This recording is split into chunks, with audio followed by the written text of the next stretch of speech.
I couldn't get the job, so I built my own opportunities. And for a lot of women, especially with the record, that's not a choice, it's survival. Today's episode is extremely special, but first, welcome back to the Coffee Chat.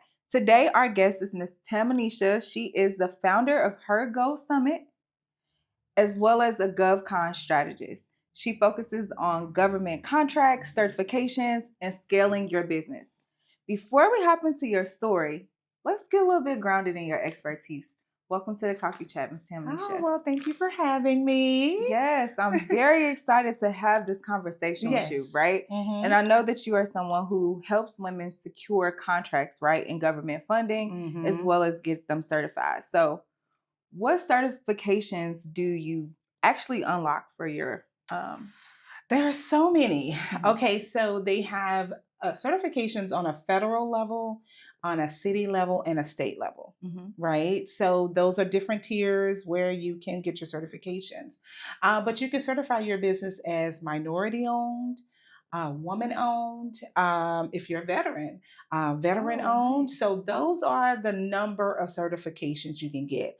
And you can have all three from federal, city, and state. Perfect. That's awesome. I didn't know that you could get government contracts from different branches of the government. I thought it was just like federal or state, so you can get all three.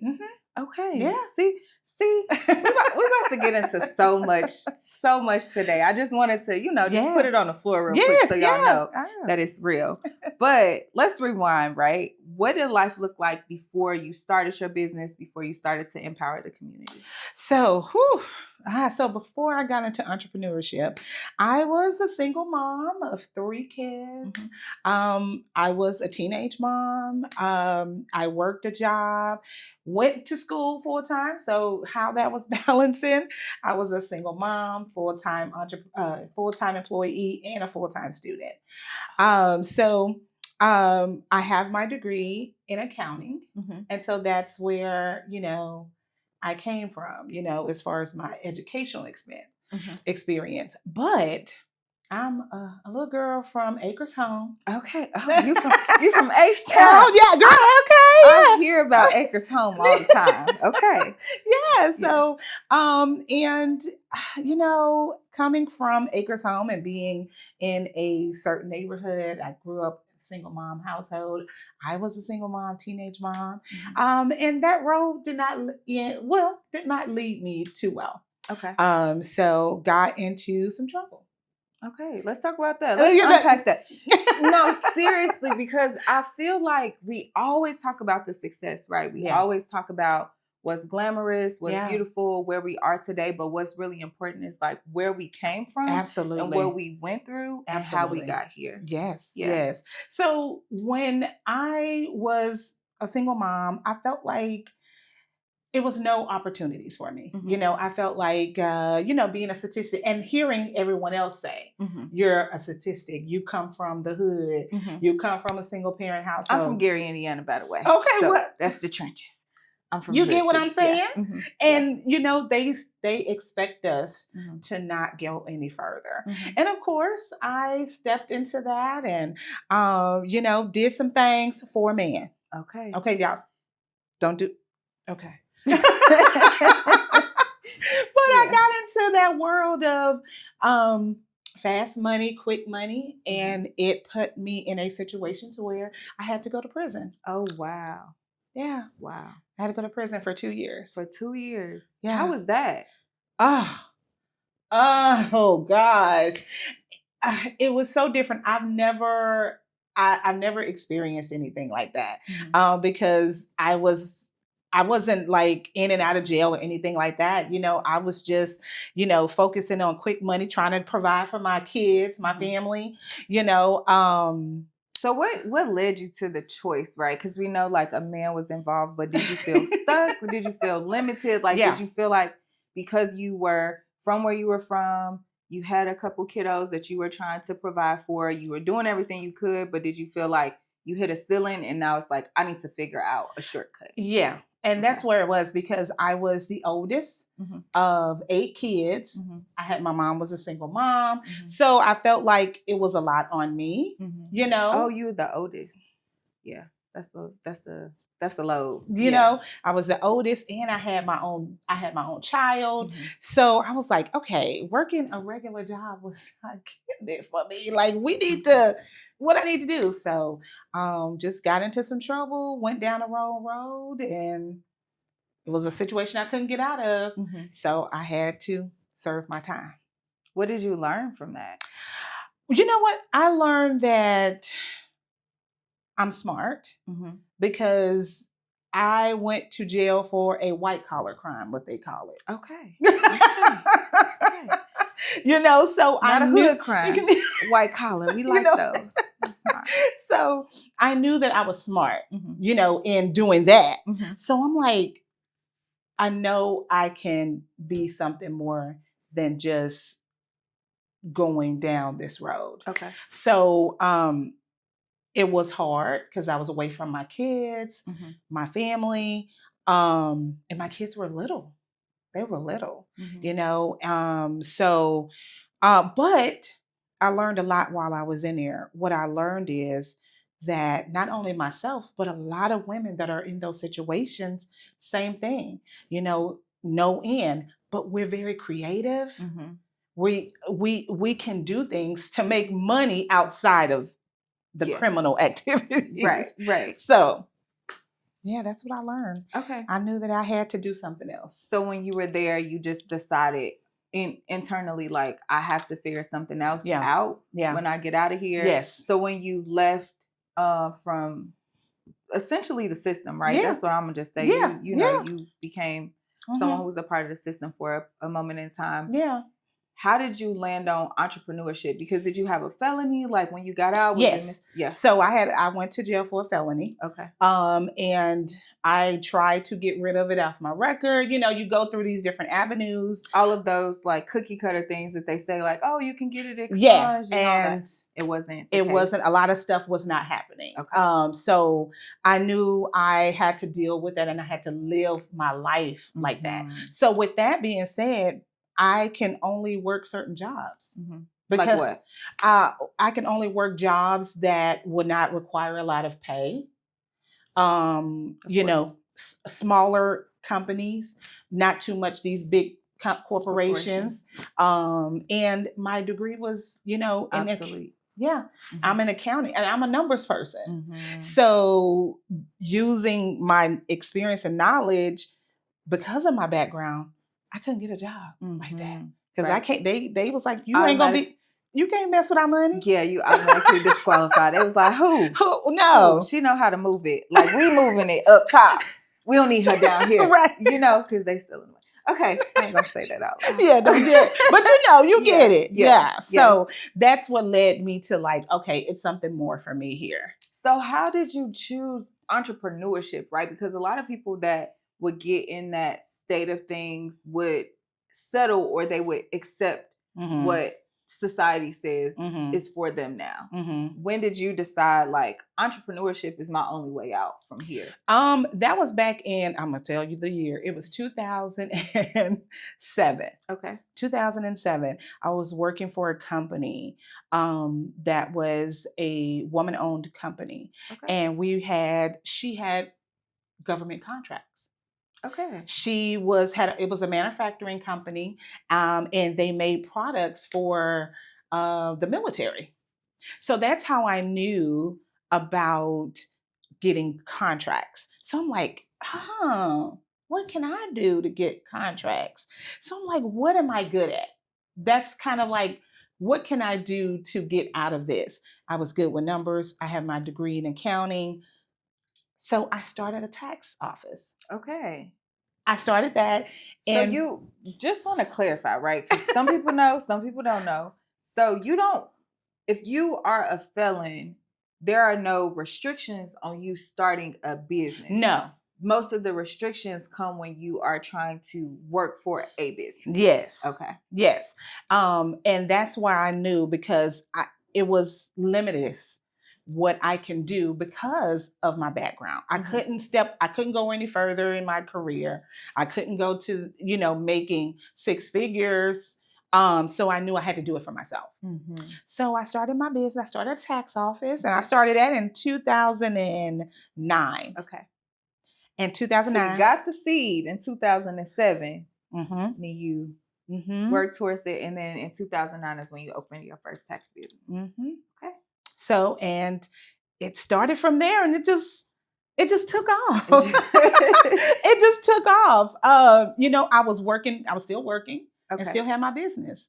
So did you know what you were doing when you first started out? No. I was like, no one told me the behind the scene things. A lot of things I had to learn. So learning things like how to structure your business properly, having a business bank account, having a space, getting an office space, marketing. It was a lot that no one really teaches you.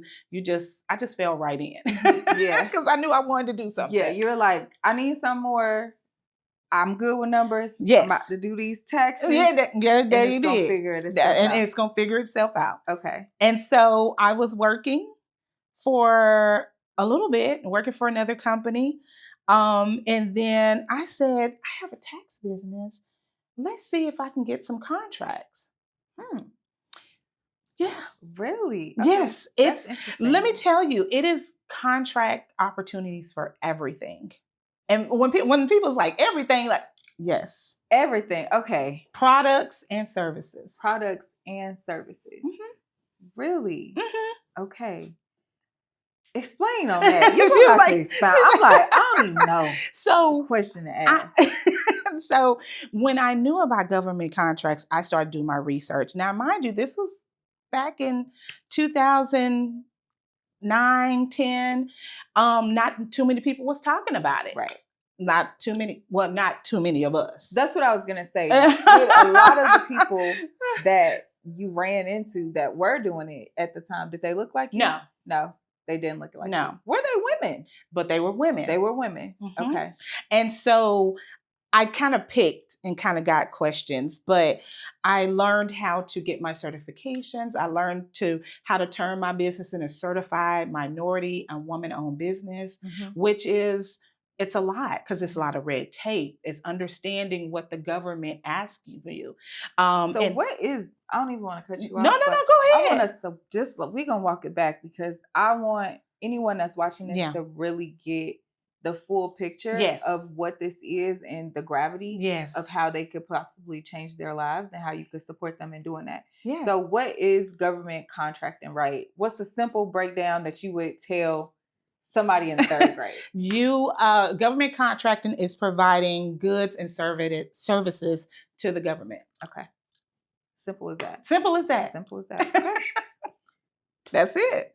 Just providing whatever service that you have. And it's amazing when I found out, basically the government needs everything. They need toilet paper. They need paper towels. They need socks, shoes, clothing items. They need food. They need candy bars, snacks, chips, beverages, bottled water, sodas. It's a list. I can go on and on and on. Really? Look, the government is the biggest entity that is looking for services. Wow. And they have a $800 billion budget. Wow. So this is a huge opportunity for anyone who is an entrepreneur. Anyone. What you're saying, like most entrepreneurs possibly qualify. Yes. For a government contract. Yeah. Okay. Yeah.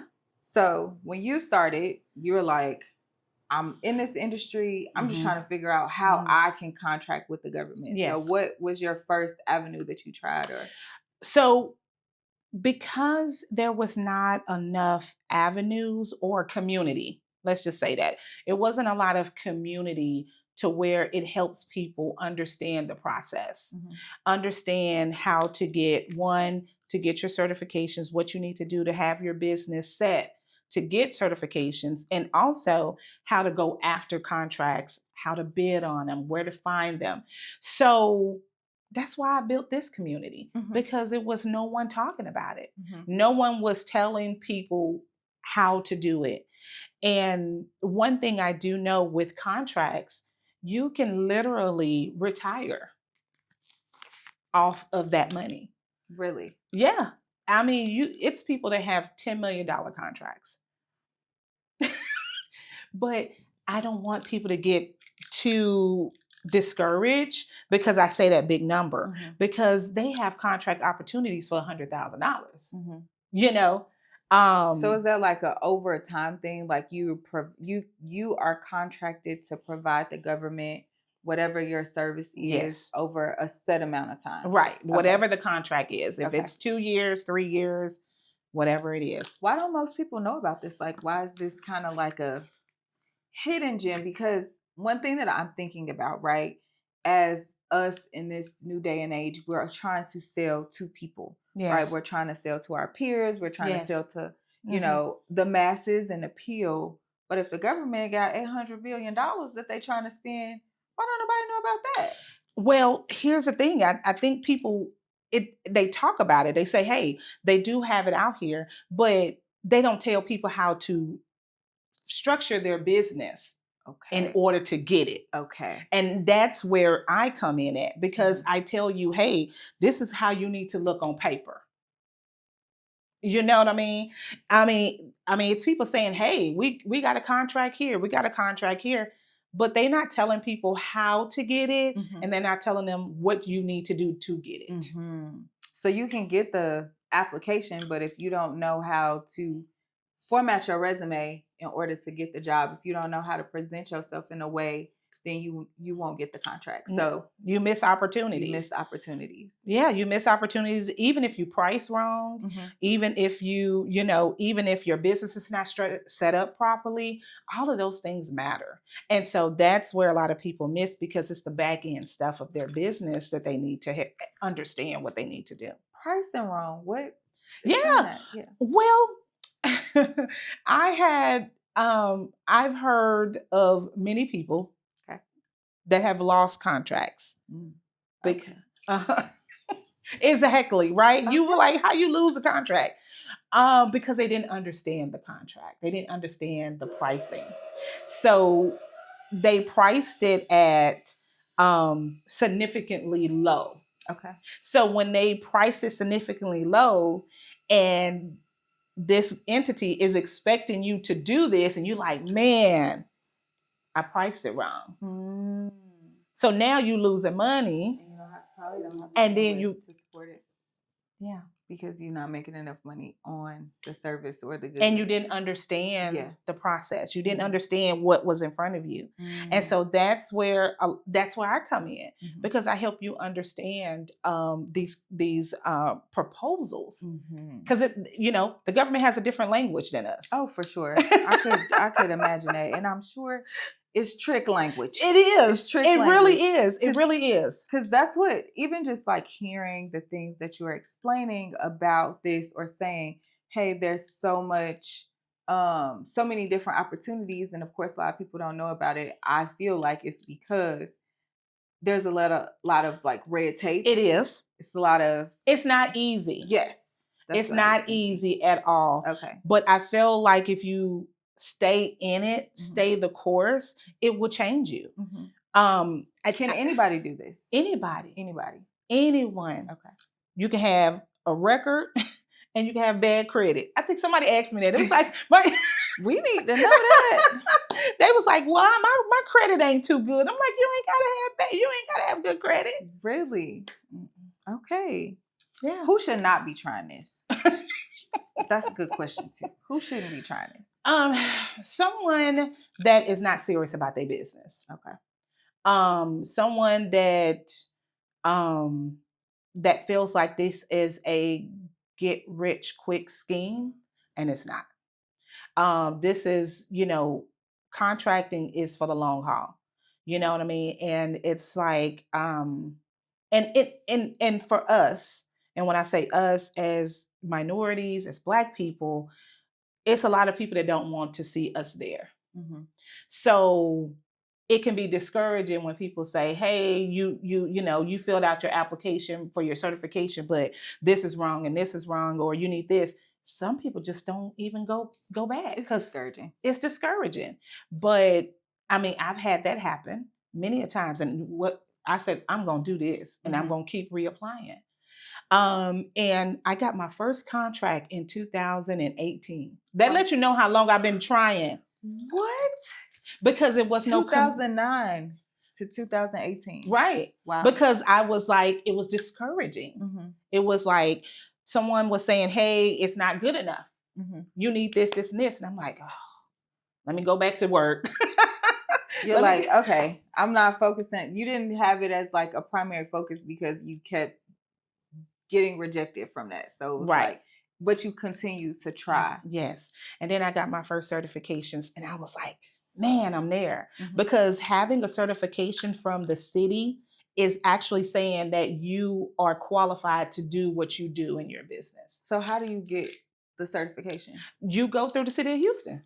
So do you just apply for a certification? Yeah, you just apply. It's online. They have City of Houston have their own department that focuses on certifications. And they help you with getting either a woman-owned, a minority-owned. And this is any city. It's just not here in Houston, but that's any city. Every city have a certification program. Wow. Every state have a minority, woman-owned, veteran-owned certification for your business. Oh, wow. So what does that process look like? Because, okay, so let me step back because I got questions on questions on questions. Ain't that why we're here? That's why we're here. I'm here to answer. Okay, so should somebody set up a business with the intent to get government contracts, right? Or should they be setting up their business as just, I want to do taxes for anyone that comes in the door, but my secondary focus is getting a government contract because I want to work with the government. Right. That's what I always tell people. You don't want to rely on contracts because at any time, as we can see how this world is going. Yes. At any time, it can be pulled. So you want to have your business and this is what you want to do. Okay. It doesn't matter if you're going to get contract or not. But how that looks is that when they are certifying you, when these state entities are certifying you, you still have to already be in business. You can't be a brand new business. Okay. You have to be in existence at least a year because they want to make sure, they want to verify that you are who you are and your business is a legal business, So I wouldn't tell anyone to do that, but I still do contracts and I still have my own clients. Okay. So I'm working both. Right. So that's typically, so what does that process look like, right? So I got a business. I've been doing this for a year, 2 years. Maybe it ain't going the best, but I'm trying to pull my, because you can't rely on people. Yeah. One thing with me, I was tired of chasing people for my money. So I'm like, let me go to the government because they going to pay my invoice. Yeah. So how that works is that I tell people first, get your certifications, get to where your business is certified minority or woman-owned business, right? Once you get that certification, it opens up doors for you because you start to be in a world of people that you never knew imagined. Because once you get your certification, you're in their database and people look through their database. Oh, really? Yes. Because they rather give their money to certified business owners. Really? Really? And the reason why, because they know that the city of Houston or whatever city or state you're in, they have gave you a stamp of approval for your business. So they feel like your business is trustworthy. Okay. You get what I'm saying? Yeah, I get exactly what you're saying. Yeah. I never knew that people would go through, well, obviously I didn't know about the certifications, but when you said certified, I just assumed that it made you look better on paper to the government and not just to the public, but to everybody else. Businesses. Yeah. Wow. To even big corporations like Amazon, They have their own diversity program. It's a lot of big name companies that want to go to these certified business owners and give them a contract. Oh, wow. I didn't know that. Mm-hmm. So you can get contracts that aren't just government funded. Corporate contracts as well. Contracts as well. Wow. So the certification kind of opens up the doors for you to stop necessarily operating as like B to C only, and it's like B to B. Yeah. Like business to business. Wow. Okay. That's awesome. Yeah. And it's a lot of people that prefers to work with certified business owners. Yeah. I mean, I feel like if you was a certified business owner with the state and you actually like went through their hoops, I would trust you with my taxes before I trust the girl that's got her arms folded on Instagram.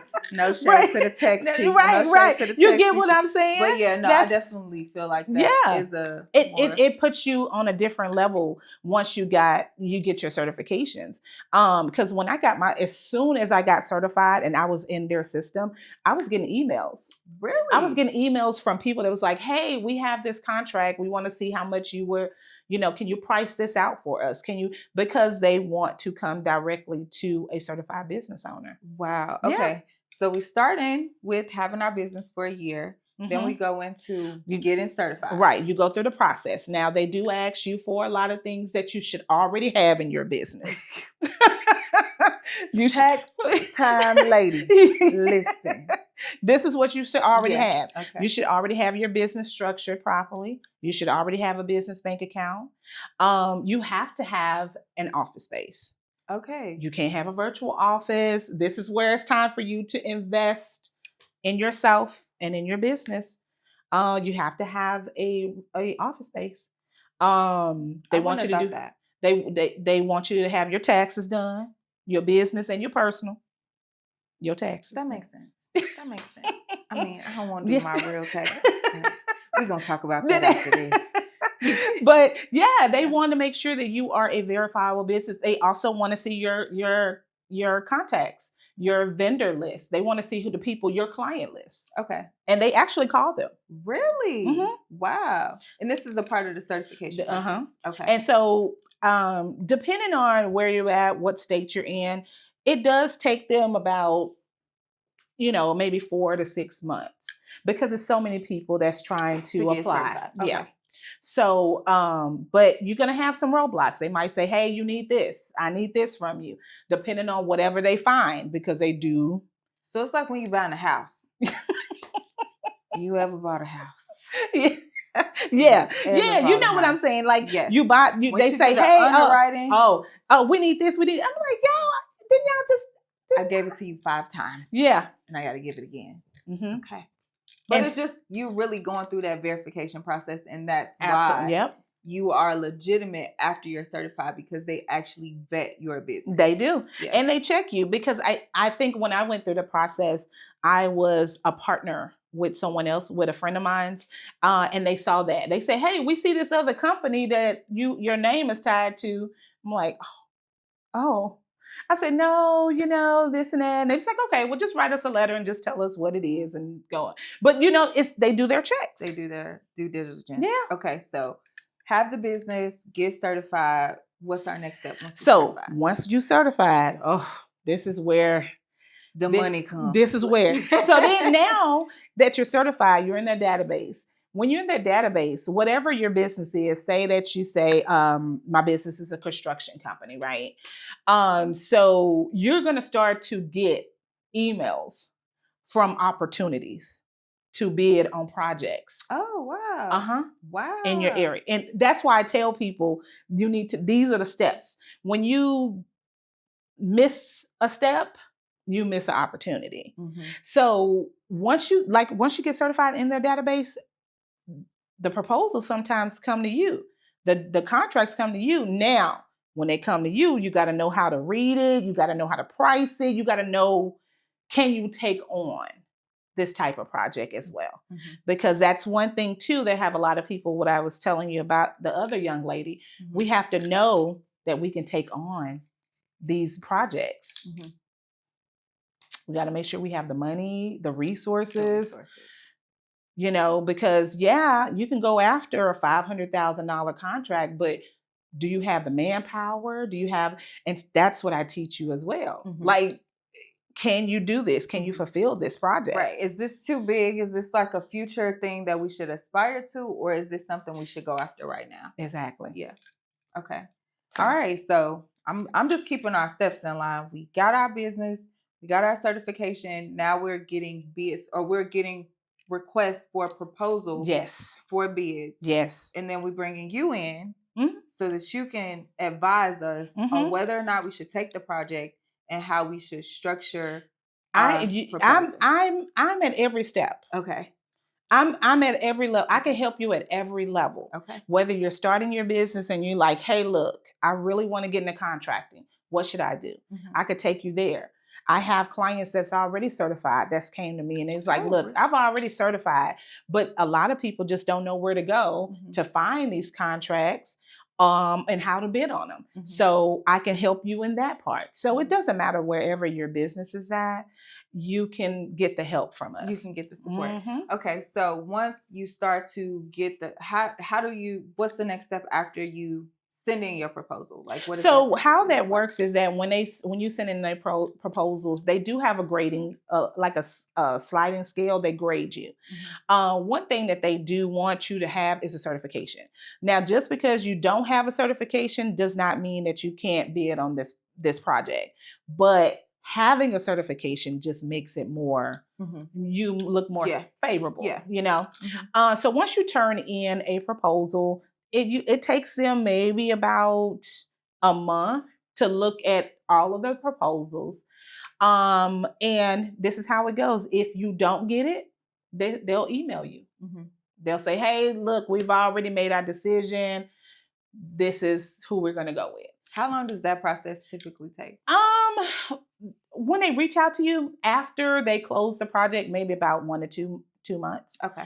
Now that's if you don't get it. Now, if you are in the running, like let's just say your numbers look good, they see that you have experience. What they do is they'll call you and say, hey, look, we got your bid. We would love to interview you. So they will interview you and sometimes your team. Oh, wow. Okay. Yeah. And they want to see who is this company that is good on paper. They want to see you. And so once you go through that interview process, sometimes that kind of means you probably got it. Okay. So you're like, interview is a really, really, really good time. Yeah. So here's the thing. You got to bid on projects that you know what you're talking about. Okay. Because they're going to ask you, what is this? What is it? So. Okay. So, and just one quick question on the certification piece, right? Because I know that's like the first and one of the biggest humps. So I got a couple questions on that.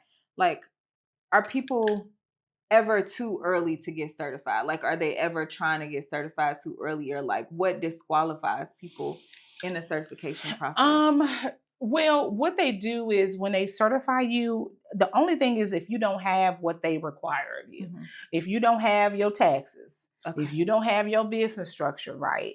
Do you have to be making, like, do you have to have like a certain revenue? Like, no. Okay. But they do want you to be in business for a year, at least a year. And they do want you to have some type of client list or customer list. Okay. That's fair. That's fair. Okay. So what separates somebody who's certified, like you said, you have clients that come to you that are certified versus those who are actually winning contracts? Like, what have you been seeing in terms of like the ones who are certified, they're not really hearing anything back versus the ones who are winning a lot of people that's winning these contracts, those contracts are long term. They're between 5 to 10 years. Yeah. So people, once you get a contract, you kind of work them for a while. So the thing about it is that they do have smaller contracts that you do for like a year or something, but they do have a lot of smaller ones. I mean, for myself, I like the most I probably got was like 250, and that was just for a year. So you think of 250 for a year, yeah. And it was easy because it's my job. I knew what I'm doing. But is it a lot of work? Like, how? What does that look like? Do you work for them? Do you clock in? How does that look? No. It's just like deliverables. I'm yeah, like, yeah, yeah. yeah. Going to Texas. Yeah. So what I was doing for that contract was I was a business consultant for a nonprofit. For United Way. It was they have a program where they have they give money to childcare, like in undeveloped, underserved communities. Yeah, underserved communities. And they will give money to them. And so they paid me to go into these daycare centers and actually give them business consulting. So they had the service for free, but United Way was paying me to go in and help them with their business. And United Way just wanted them to build their business so that way they can have money aside from getting money from United Way. So a lot of these daycare centers needed help with, with staffing. They needed help with accounting. They needed help with marketing. So all of them had different needs. But I was a business consultant. And I had like 25 daycares. Wow. Mm-hmm. Wow. And they paid me for it. Wow. That's amazing. Mm-hmm. Awesome. Okay, so I want to transition to talk about scaling because I also know that's a part of something that you do and it's something that you do really well. So how do the contracts, right? Because that's our main focus today. How do they actually help businesses scale? So if you think about it, some of these contracts, if you have been, let's just say you've been working and you've been making, let's just say you've been making $300,000 a year just by what you've been doing. So it sounds like that you pretty much have your business kind of together, some systems in place if you're making that kind of money, right? Mm-hmm. So the opportunities that they have, I mean, these contracts you probably can go after is $1 million a year. So if you really think about it, you'll be having that $1 million plus whatever you're doing on the side. Essentially scaling your business. Mm-hmm. But what scaling is just meaning is just taking on and just building your business and taking it to another level. Mm-hmm. And that's where contracting does for you. And not only that, it's not short term. Most of the time, like I said, these contracts are over years, a period of time. So you can see your range of going up every time you have a contract. So 2 questions that I have. Mm-hmm. One, what changes once you get that $1 million a year contract? When you were operating, I mean, because that's essentially like 3x. It's a change. What you've been doing on top of what you've been doing. So what changes when that happens? Well, when you start making that kind of money, you got to have employees. Right. You shouldn't do nothing. Right. You get what I'm saying? Yeah. So, but that's what you have the contract for. That's what you're putting in the money. And when you're saying, hey, that's what I'm proposing, you're proposing that you're going to pay people to do it. Mm-hmm. So they bring you in that proposal process so that you can help them envision what making $1 million on top of what they're doing right now looks like. Yes. Right. Because you have to have your proposal basically state what services exactly and how much dedication you'll have to project. Because when you're telling them how much you're gonna, let's just say how much whatever you're gonna offer on this project, that means you're putting in the numbers for yourself to get paid because you got to pay yourself. First. Okay, that's first. and then your employees, and then all of your other. But see, that's why you come to me, and I help you understand how to price it, because that's what too. A lot of people don't understand how to price these projects as well. Right. So when you get the bid, right, it's okay. If it's, for instance, it's $1 million a year for the next 5 years. Then you have to price yourself. Like, do you bid under the $1 million? Do you bid over the $1 million? Like, what does that look like? They don't tell you what it is. Okay, so you set the price. But by what you have to do. Okay. Now I'm gonna tell you this: with when those contracts, don't go too low, because I've learned that they'll pay you. They'll pay you. Okay. The bag is there. The bag is there. The bag is there. And I think a lot of us as entrepreneurs, we kind of sell ourselves short. So do you feel like that's one of the biggest mistakes people are making when they're trying to get these contracts? Pricing is always, because they don't understand it. And then too, they don't understand to pay yourself. You got to put yourself in it. Because if I'm the owner and this is my business, however you want to do, if you want to retire, if you want to give it away, if you want to sell it, but essentially you need to get paid, And so that's what a lot of people don't. They see it small because they like, oh, the services, and they think, oh, well, I could do it myself, and that's how they price it. But no, it's gonna take a team of people. And if you don't understand how to pay someone, what someone, what the rate is for that particular job, then you're gonna be misaligned. You're gonna be misaligned. So tax / financial strategy, right? Why does it matter at this phase, right? The proposal, the contract, like we just got $1 million on top of what we're already doing. Why is that important? Because I don't want to pay Uncle Sam. Okay, so now, so when we start making, and I think too that's another thing, because people start making a lot more money than what they usually make. So they tend to still go to people that has, Pookie and them that's been doing your taxes forever. You get what I'm saying? But now you're making $1 million a year. They don't know how to give you those deductions. They don't understand where to put your business and position yourself. So if you start making that kind of money, you need to start thinking about structuring your business a certain way. When you start making that kind of money, LLC is not going to work. I was literally going to ask you, like, is the LLC out the door? Oh, yeah. Okay. It's out the door once you get to that. Is that the threshold? Is it 500? Is it 6? Where should you kind of pivot, right? Because most people that come into entrepreneurship start with an LLC. Yeah. So you could start with an LLC. The thing about being an LLC, you're being double taxed. So when I say double tax, you're being taxed off your profit.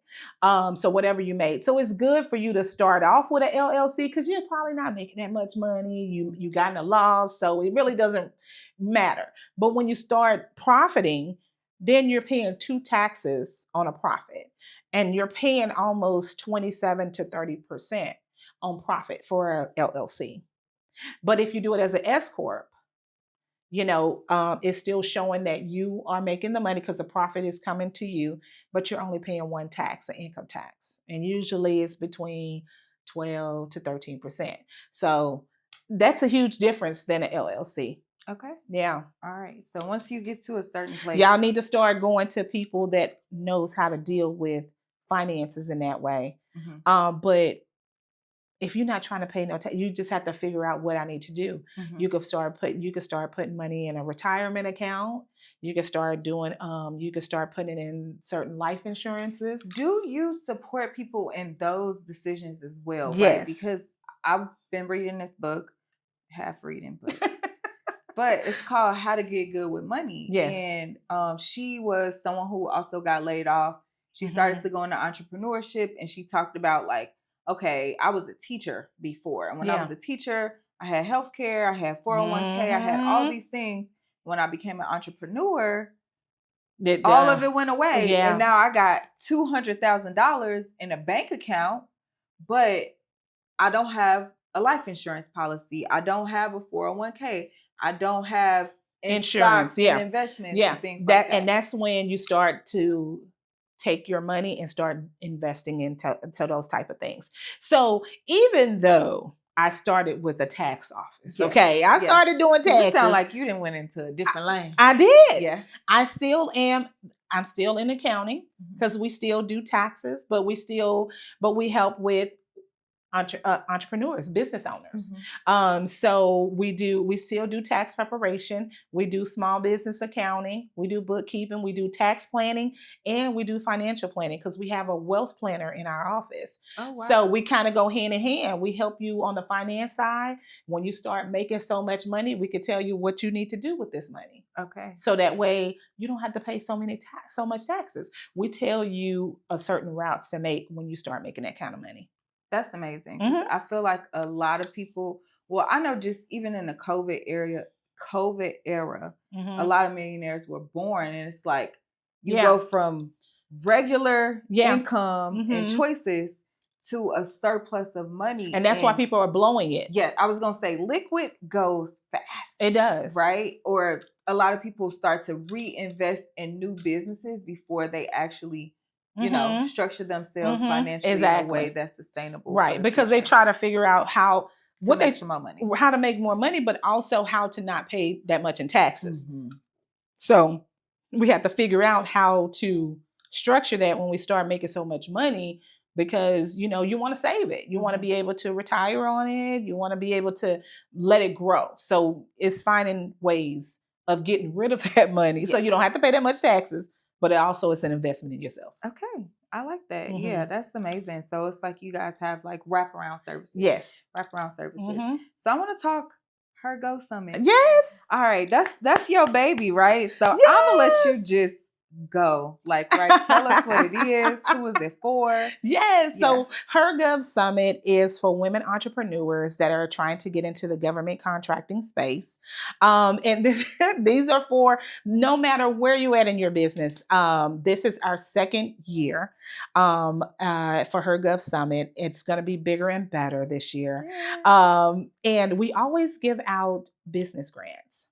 We gave out five $500 business grants last year. Wow. And so that's one of the things we're still sticking with. We're going to be giving out business grants at the summit.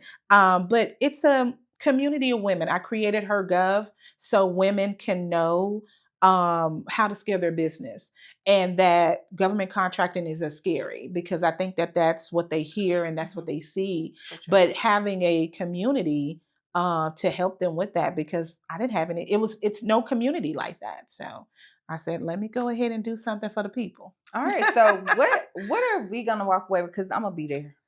Just letting you know right now. I'm going to be at the Thompson next month.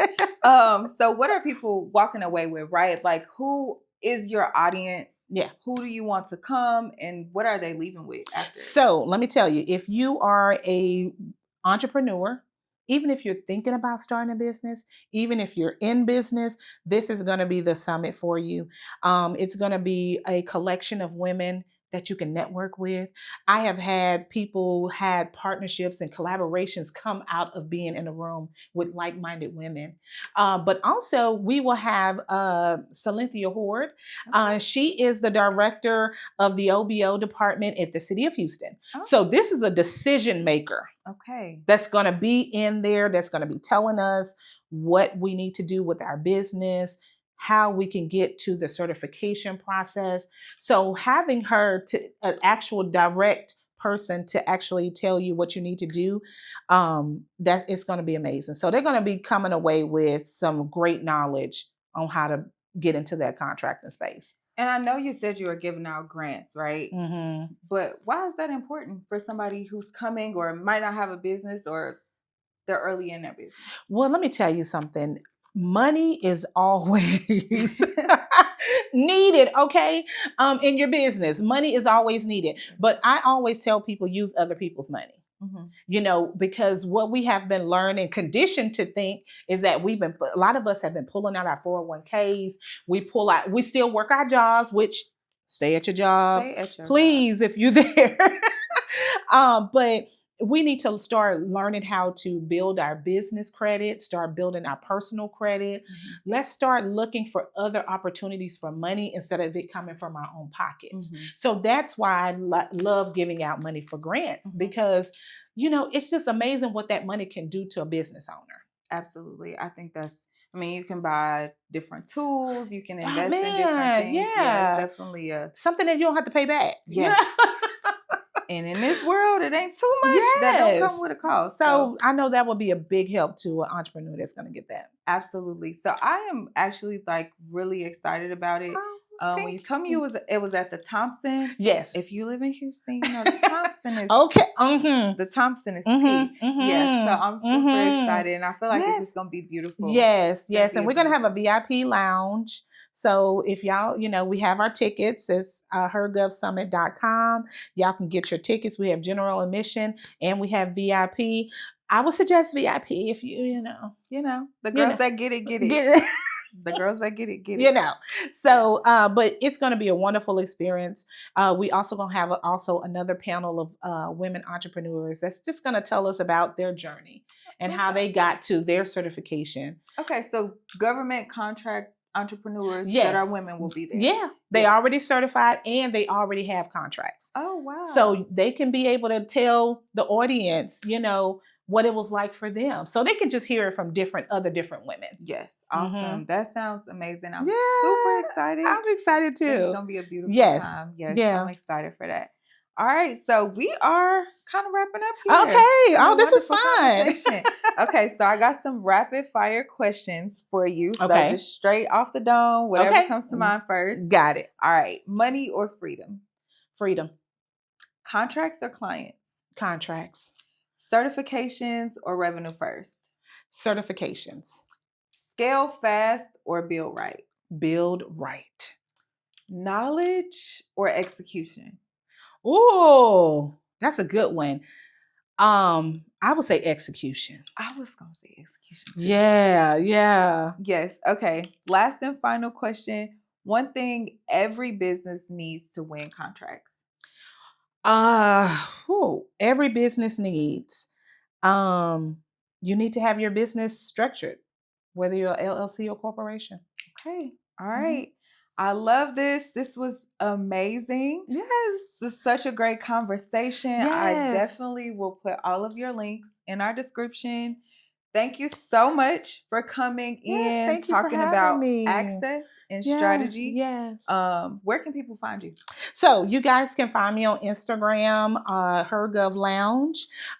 We also have a Facebook group. If you would like to join our group, it's HerGov Lounge on Facebook. But we're on HerGov Lounge is on all our social media platforms, so you can find us there. Last but not least, when is the summit?